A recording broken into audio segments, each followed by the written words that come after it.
सुप्रभात मंडळी. मी निलिमा पटवर्धन आणि आपण सध्या वाचत आहोत श्रमिकांच्या अनोख्या जगात हे श्री विवेक पटवर्धन लिखित पुस्तक, ज्याचं आपण म्हणजे प्रकरण 3 दुसऱ्या विभागातलं वाचत आहोत. तर कालच्या पुढे सुरू करते. मागे वळून पाहताना कोणत्याही कारखान्यातला संप लोकांच्या आयुष्यात, कर्मचाऱ्यांमध्ये आणि त्यांच्या कौटुंबिक सदस्यांमध्ये प्रचंड उलथापालथी घडवून आणतो. सखाराम भावदाणेची हत्या त्याच्या कुटुंबाला पूर्णपणे उद्ध्वस्त करून गेली. त्याच्या मुलाला व्यसन लागल्यामुळे त्या मुलाचं आयुष्य भरकटलं. त्याचा भाऊ क्षयरोगानं गेला आणि बायकोचं पुढे नक्की काय झालं ते आम्हाला कळलं नसलं तरी या एकामागून एक भयंकर घटनांमुळे ती हादरूनच गेली असणार. केच्या आयुष्यात आश्चर्यकारक चढउतार आले. दारूच्या बाटलीचा एकमेव आधार वाटणाऱ्या या माणसाला अचानकपणे भक्ती आणि प्रार्थना यात मनःशांती लाभली. तो आणि त्याचे कुटुंबीय कोणत्या भावनिक आंदोलनामधून गेले असतील याची आपण केवळ कल्पनाच करू शकतो. ड्रायव्हर म्हणून सुरू केलेल्या नोकरीच्या पहिल्या दिवशी जीव गमावलेल्या आपल्या एकुलत्या एक मुलाबद्दल पालकांना किती यातना झाल्या असतील हे देखील आपल्याला समजू शकतं. सोलापूरसारख्या ठिकाणी उन्हाचे आणि दुष्काळाचे चटके जणू काही कमी होते.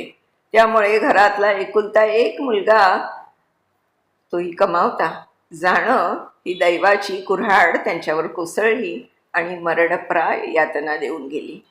तसं पाहायला गेलं तर परशाची कथा ही केच्या कथेची एक छोटी प्रतिकृती मानावी लागेल.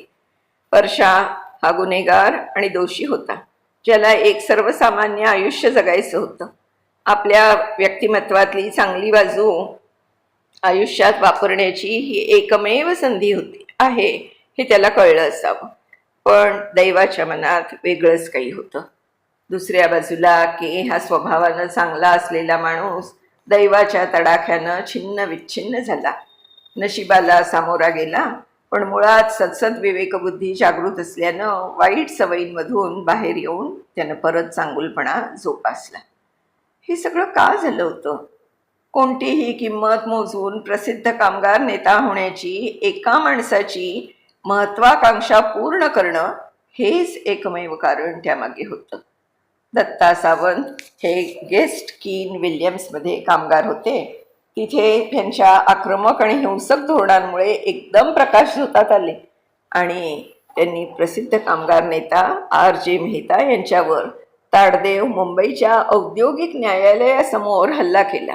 तेव्हा शिवसेनेला सुरुवातीला त्यांच्यामुळे फायदा झाला. मात्र वैचारिक नेतृत्व या गुणाचा त्यांच्यात अभाव होता. त्यामुळे अनेक बाबतीत अनेकांची दुर्दशा झाली. आर्थिक नुकसान किती झालं याबाबत तर न बोललेलंच बरं. संपाच्या या कहाणीत ना करत्या सरकारचाही हात आहे. राज्य सरकारनं उद्योगाची चक्र सुरळीत चालावीत यासाठी लक्ष ठेवून आपली भूमिका निभवायला हवी. संघटना राज्यकर्त्या सरकारच्या पक्षाची असल्यानं सरकारनं यात मध्यस्थी केली नाही. या संपात मॅनेजमेंट आणि कामगार यांच्यात काहीच तणाव नव्हता. मालकांची वाटाघाटी करायला मान्यता प्राप्त संघटना असं स्थान प्राप्त व्हावं ह्यासाठी हा सगळा संघर्ष होता. महाराष्ट्र राज्यातल्या कायद्यानुसार हे कोणत्याही परिस्थितीत तात्काळ शक्य नव्हतं. हाई सेलासी म्हणतो, इतिहासात डोकावलं तर कायमच ज्यांनी कृती करायला हवी त्यांनी स्वस्थ बसल्यामुळे, ज्यांनी जाणून घ्यायला हवं त्यांनी अज्ञानात राहणं पसंत केल्यामुळे, न्यायासाठी आवाज उठवण्याची सर्वात जास्त गरज असताना गप्प बसल्यामुळे दुष्ट प्रवृत्तींचा नेहमी विजय झालेला दिसतो. या सगळ्या केसवरून हाच मतितार्थ निघतो. मंडळी, इथे आपलं प्रकरण 3 संपलंय. प्रकरण 4 आपण सुरू करूया. कामगार संपाचा आसरा का घेतात? मन मोकळ्या संवादाचा अभाव किंवा पुरेसा संवाद नसणं हे सतत घडतं. संप का होतात याला अर्थातच असंख्य कारणं आहेत. कंपनीचा CEO, मॅनेजमेंटमधले अधिकारी, कामगार संघटनेचा नेता अशा कोणत्या तरी एका पक्षावर ठपका ठेवणं सोपं आहे. मुळात एखादी खलनायकी प्रवृत्तीची व्यक्ती केंद्रस्थानी असेल तरच ते शक्य आहे आणि असं फार दुर्मिळ असतं. एकाच कोणाला दोष देणं हे फक्त त्याला बळीचा बकरा बनवण्यासारखं आहे. मी अनेक संप पाहिले आहेत आणि पूर्णपणे सारासार विचार केल्यानंतर कोणा एका पार्टीला पूर्ण दोष देऊ नये असं मला वाटतं. अर्थात कोणाला किती दोष द्यायचा यातून काही साध्य होत नाही. मुळात कर्मचारी संप का करतात हा खरा महत्वाचा प्रश्न आहे. संपाबद्दल मी आधी लिहिलं होतं, तिथूनच सुरुवात करू. या संपाचं कारण शोधत जाणं म्हणजे नदीचं मूळ शोधण्या इतकं गुंतागुंतीचं प्रकरण आहे. त्यामागच्या अनेक छोट्या मोठ्या कारणांचा विस्तार करत न्यावा लागेल. माझं विश्लेषण मी मांडतो. 1977 मध्ये आमदार आणि नेते दीना बामा पाटील यांनी मजदूर काँग्रेस या नावानं कंपनीतल्या कामगारांची एक संघटना स्थापन केली. कायद्यानुसार भारतीय कामगार सेना हीच मान्यताप्राप्त कामगार संघटना होती. म्हणजे मजदूर काँग्रेस बरोबरचा कोणताही करार कायद्याच्या नजरेत वैध नव्हता. मात्र पाटील आणि साळवे भारतीय कामगार सेनेचे अध्यक्ष यांच्यात मैत्री होती, किंवा जरा पुढे जाऊन म्हणायचं तर ते एकमेकांचे शत्रू नक्की नव्हते.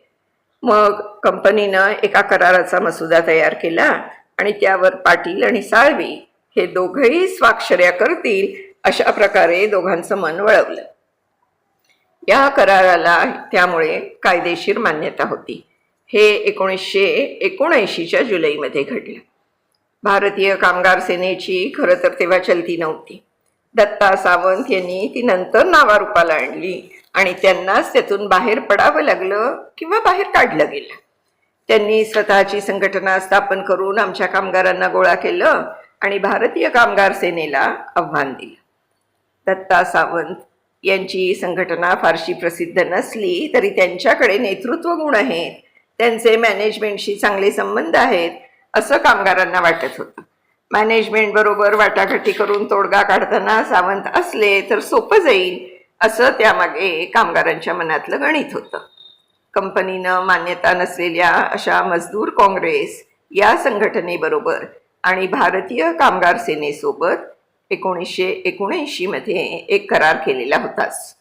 चांगल्या वैयक्तिक नातेसंबंधांमुळे बऱ्याच गोष्टी होऊ शकतात असं आपण भारतीय सहसा मानतोच. वैयक्तिक नातेसंबंध आणि व्यावसायिक कामं यातल्या सीमारेषांचं उल्लंघन होऊन खटके उडू शकतात. पण पहिली गोष्ट दुसऱ्या गोष्टीवर मात करू शकते असा आपण विचार करतो. दुसरं म्हणजे गुंतवणूकदारांची गैरसोय झाली तर ते कोणत्याही क्षणी कारखान्याचं काम थांबवतील या भीतीनं मॅनेजमेंट आपल्यासमोर गुडघे टेकेल आणि संपाच्या संघर्षात मॅनेजमेंटची बाजू दुबळी असेल असं पूर्वानुभवांवरून कामगारांना वाटत असतं. तिसरं म्हणजे भारतीय कामगार सेनेनं कामगारांशी सलोख्याचे संबंध प्रस्थापित करायचे फारसे कष्ट घेतले नाहीत. त्यामुळे कामगारांवर प्रभाव पाडून त्यांना आपल्याकडे वळवणं सावंत यांना भारतीय कामगार सेना सोडल्यानंतर सोपं गेलं. मुळात 1979 कराराच्या वेळी तोडगा निघणं का शक्य होतं आणि सावंत यांना भारतीय कामगार सेना सोडल्यानंतर तसं होणं का शक्य नव्हतं हेच कामगारांना समजलं नाही. कामगारांबरोबर थेट अशा प्रकारचा संवाद आम्ही कधीच साधला नाही. तसा संवाद उपयोगी पडला असता असं मागे वळून पाहताना मला वाटतं.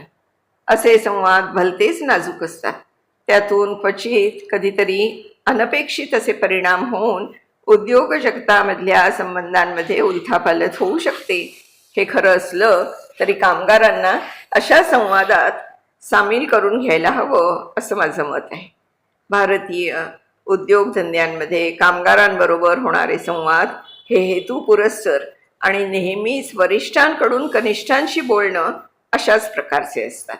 वाटाघाटी करून तोडगा काढायची वेळ आल्यानंतरच कामगारांशी बोलून त्यांना वळवण्याची गरज लक्षात येते. या टप्प्यावर पोहोचेपर्यंत आपली कंपनी बाजारपेठेत कुठे उभी आहे याची माहिती करून घेण्यासाठी मग स्वॉट ॲनालिसिस, वाढते कार्यकारी खर्च आणि कामगारांचा वाढता पगार अशी अनेक मोजमापं मांडली जातात.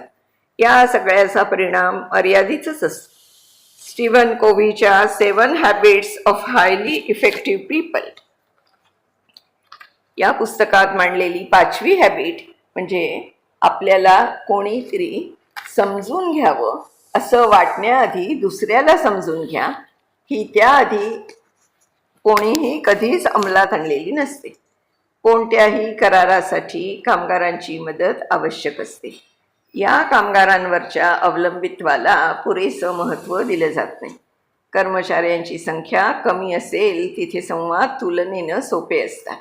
मात्र बरीच जास्त कर्मचारी संख्या असलेल्या ऑर्गनायझेशनमध्ये संवादाच्या पद्धती आणि प्रक्रिया तयार करत न्याव्या लागतात. ते अवघड असतं. मुळात तसा प्रयत्नच होत नाही, ही खरी समस्या आहे. कामाच्या ठिकाणी कर्मचाऱ्यांची उतरंड यथोचित केलेली असते. इथून समस्येला सुरुवात होते, अशा मताचा मी आहे. या उतरंडीत नियंत्रण आणि अधिकार वरून खाली असे गृहीत धरलेले असतात. मॅनेजमेंट आणि कामगार यांच्यातले संवाद एकतर्फी आणि वरिष्ठांकडून कनिष्ठांकडे असे असतात. तर कामगार संघटनेचे नेते आणि कामगार यांच्यात मुळात संवादाचाच अभाव असतो. आजकाल कामगारांना गरज असेल अशी माहिती देणं आणि त्यांना एखाद्या विषयावर स्वतःचं अभ्यासपूर्ण मत देण्यासाठी तयार करणं, यासाठी कोणीच कष्ट घेत नाही. कामगारांवर अनेकदा मतं लादली जातात. त्यातले अनेक कामगार दुसरा दृष्टिकोन ठाऊक नसल्यानं किंवा मॅनेजमेंटच्या मतावर विश्वास दाखवायच्या हेतूनं ती मतं मान्य करतात. कामगार या देखील प्रगल्भ व्यक्ती आहेत असं त्यांना न वागवणं हे केवळ मॅनेजमेंटच करते असं नाही, तर संघटनाही तेच करतात. काहीही कारण असो, कामगार भोळे असतात असं सरसकट मानलं जातं. प्रभाव म्हणजे इन्फ्लुएन्स पाडणं हे इतकं महत्त्वाचं का आहे? A guide for the perplexed या पुस्तकात पीटर सेंगे या लेखकानं E.F. शुमाकर याचं एक सुंदर वाक्य दिलंय. तो म्हणतो, मुळात 2 प्रकारच्या समस्या असतात, केंद्राभिमुख आणि बहिर्केंद्री. यात केंद्राभिमुख समस्यांवर एकच उचित असा उपाय असतो. बहिर्केंद्री समस्यांना असा एक ठराविक उपाय नसतो, अनेक असतात. या समस्या जितक्या जास्त बुद्धिमान आणि विद्वान लोकांकडून अभ्यासल्या जातात तितकी परस्पर विरोधी उत्तरं त्यातून निघतात. बहिर्केंद्री समस्यांना एकमेव उत्तम असा उपाय नसतो. मुंबई सेंट्रलहून पुण्याच्या रेल्वे स्टेशनपर्यंत कारनं जायचा सर्वात कमी लांबीचा मार्ग कोणता? ही केंद्राभिमुख समस्या आहे. त्या प्रश्नाला एकच खरं उत्तर आहे. कर्मचाऱ्यांची उत्पादन क्षमता आणि कामातील गुणवत्ता जास्तीत जास्त कशी वाढवता येईल, ही बहिर्केंद्री समस्या आहे. म्हणजे त्या प्रश्नाला अनेक योग्य उत्तरं असतात. मॅनेजमेंटमधल्या सगळ्या समस्या बहुतेक या स्वरूपाच्या असतात. म्हणजे त्या समस्यांना अनेक योग्य उत्तरं असतात. म्हणून खुल्या दिलानं विचार करूनच त्या समस्यांवर तोडगा निघू शकतो. वेगळ्या शब्दात सांगायचं झालं तर बहिर्केंद्री समस्या सोडवताना नेत्याचं प्रभाव पाडण्याचं म्हणजे इन्फ्लुएन्सिंग स्किल हे कौशल्य खूप महत्त्वाचं असतं. दैनंदिन जीवनात मात्र अशी कौशल्ये वापरली गेली असं क्वचितच दिसतं. दोन्ही बाजूंचे नेते आपापले अधिकार वापरून एकवाक्यता मिळवतात. कर्मचाऱ्यांवर प्रभाव असणं किती श्रेयस्कर असतं हे अनेकदा समजूनच घेतलं जात नाही आणि त्याचं महत्त्वच कळत नाही असं मला वाटतं. अर्थात फक्त मॅनेजर आणि कर्मचारी यांच्यातली संवादांची देवाणघेवाण इतकंच पुरेसं नसतं. या मागच्या परिस्थितीला आणि संदर्भांनाही तितकंच महत्त्व आहे. केरळमधले कामगार कंपनीच्या मॅनेजमेंटच्या कोणत्याही कृतीकडे निव्वळ डाव्या विचारांच्या चष्म्यातूनच पाहायचे असा माझा अनुभव आहे. त्यांच्याशी संवाद साधणं कठीण गेलं. या सगळ्या गोष्टींमुळे गैरसमज वाढीला लागतो. तसंच चांगल्या तेजीत असलेल्या नफा कमावणाऱ्या उद्योगधंद्यात कर्मचाऱ्यांच्या उंचावलेल्या अपेक्षा म्हणजे मॅनेजमेंटच्या नजरेतून यात भर टाकतात. कर्मचारी कामावर आले म्हणजे वाद संपलेले असतात असं नव्हे. याचं निसंदिग्ध आणि खरं उत्तर म्हणजे दोन पक्षांमधला विश्वास आणि देण्या घेण्याबरोबरच देणं येतं याचं भान असणारी संस्कृती.